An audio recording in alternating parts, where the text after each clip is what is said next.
اريدك تحكي لي شلون اجيت من الموصل؟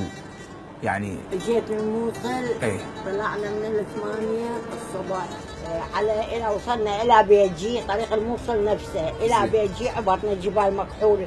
زين، وصلت لبغداد. اي وصلت. وين رحتي؟ رحت عندي قرايبي ببغداد. زين.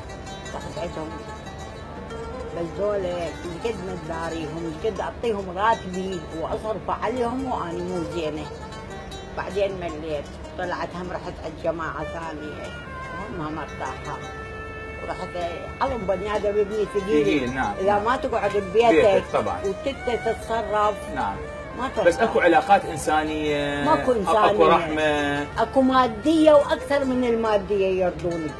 يعني انا اللي قعدت عندهم، هذا ابني اللي ربيته اني 45 سنه.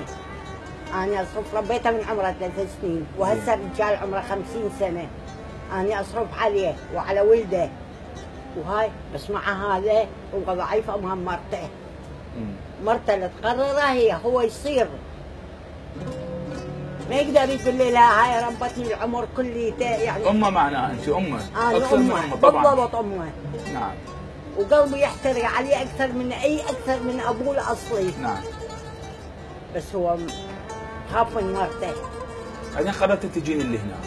اي قررت تجي هنا. اي بس ورا سنه ونص انا شايفه المر بعيني. اخر شيء رحت لوزاره العمل، قلت له ما عندي مكان ابات فيه.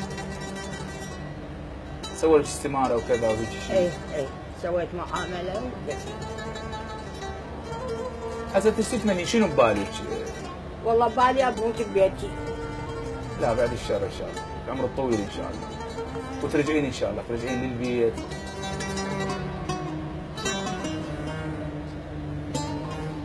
المعاناة اللي شفتها والمر اللي شفته ما شايفته بحياتي كليتها.